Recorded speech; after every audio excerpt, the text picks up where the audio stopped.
Well, good morning. As I was running down through my list of household chores that needed to be done, the lawn needs to be mowed, the carpet needs to be vacuumed, there's dishes to be washed, and laundry to do. And I vote we do none of that.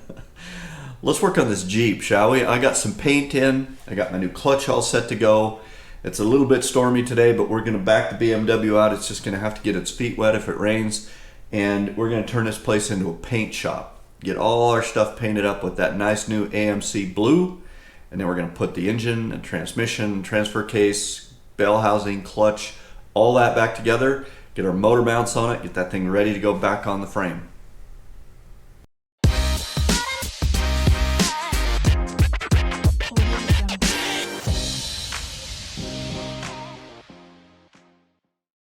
All right, well, as it turns out, I might have been a little overly cautious on the transmission, tying it down to the table, because I undid my straps and wiggled everything around, and it's holding up pretty well. So again, I've got a couple of pieces of wood underneath the big flat part of the mounting plate where it bolts up against the back of the bell housing. So there's a lot of surface area that the weight is sitting on, and it's holding up okay. So what I'm going to do now is I'm going to pull my lever off. So I'm going to show you, hang on, I'll grab you and we'll show you what we're going to do here. So I've loosened up these two bolts right here. So these are pressing against that inner shaft right there, which is this shaft. Okay, right here. And then I'm going to take off this pin out of this control arm and this pin out of this one.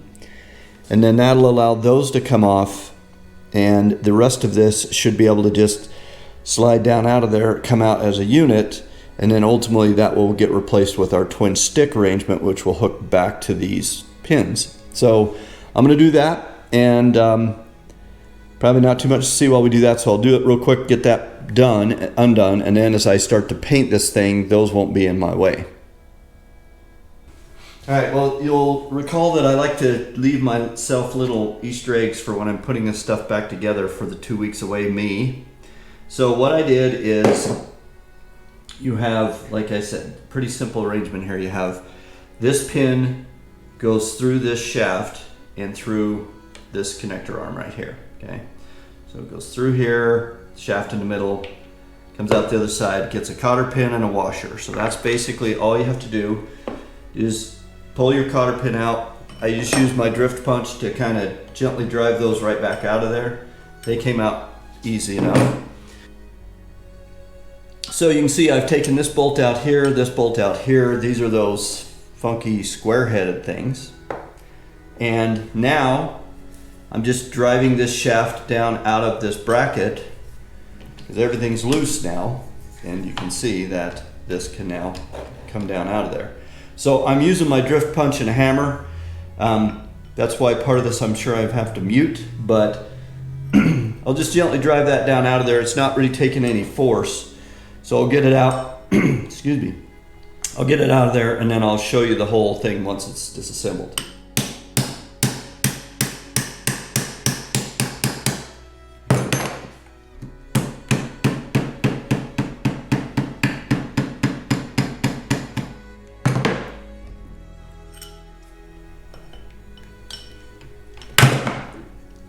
All right, there we have it. So again, this is our lever that comes up through the floor, and this is our adjustment on that lever.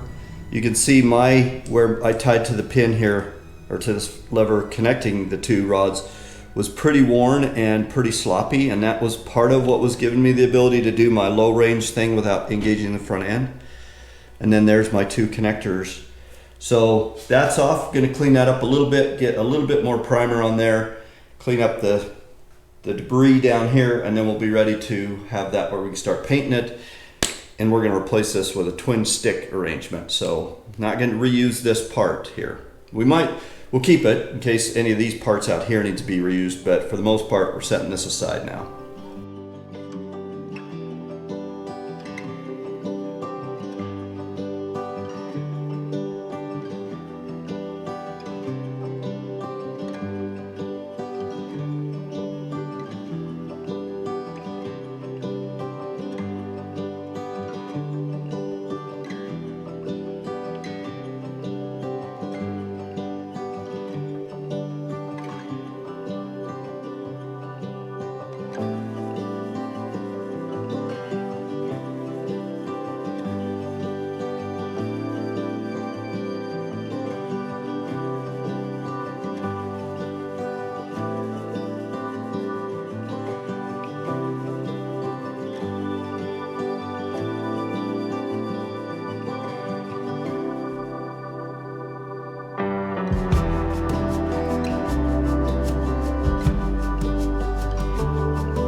All right, well, let's see how our day's work looks. Oil pan looks good.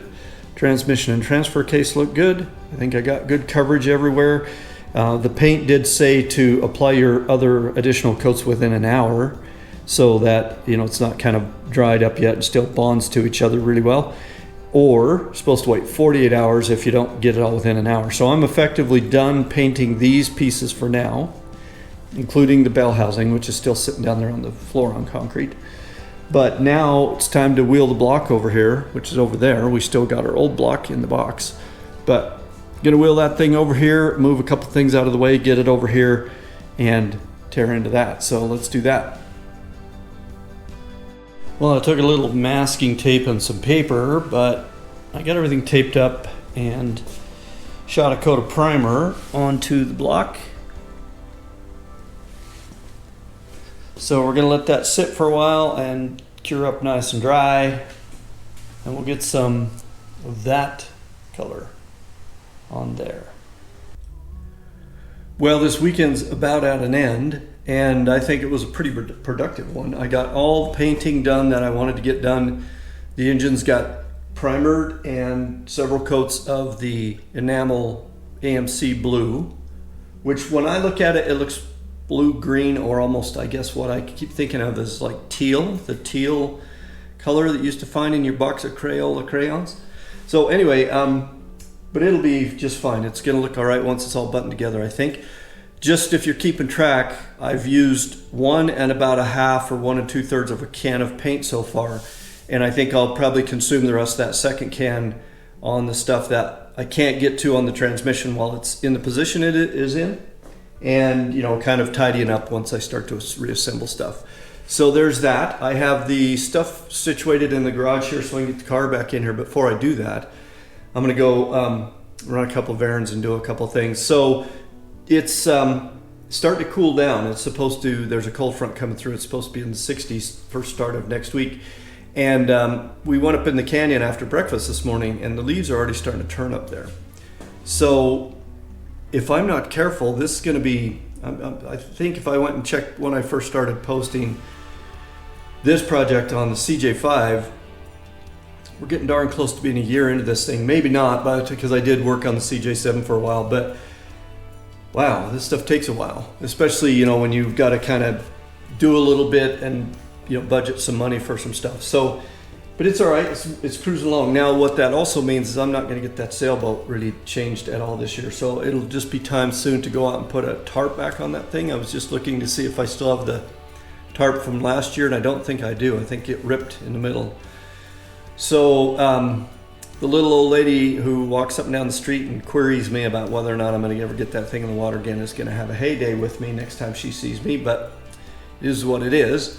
I've been busy, and it's starting to get to the point where I'm starting to chew on the buying a trawler thing again, so we may revisit that.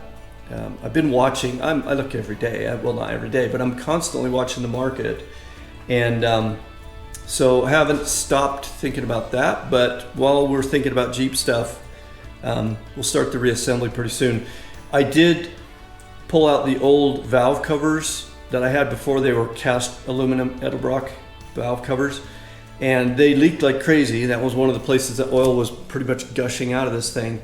And when I cleaned up the gasket faces, what I found was they had some places where they were broken. Pieces of the aluminum had been, you know, like got dropped or something, and they're broken off. So I don't really think those are salvageable. So I'm gonna start hunting for some valve covers. I did pull my old flywheel in from outside, and it does have a noticeable groove in it where the old clutch plate sat against it. So I'm gonna look around and see if I can get that thing turned here in town, refaced, and if not, I'll have to get a flywheel. But then I'll have everything I need to do to button her back up. Now, on top of the motor, I think I told you I had that Holley projection fuel injection system that I was never really all that satisfied with. Well, I think I've decided what I'm going to do about that. So next time around, I'll talk more about that. So yeah, it's a good place to stop this for the weekend so I can go run a couple of errands and then get the car back in the garage here. And then next week's probably going to be a pretty busy week. I got a couple of new guys starting at the office and whatnot, so I'm not sure I'll get that much done. But don't go anywhere, because the reassembly is about to begin, and that, like I said all along, is the fun part when you actually start putting stuff back together. So I'm gonna leave this here for now. As always, thanks for watching, and stick with me. We've got a lot of stuff to do before we get this thing back on the road, but we're making real progress towards that end. So I'll see you next time around. Thanks for watching.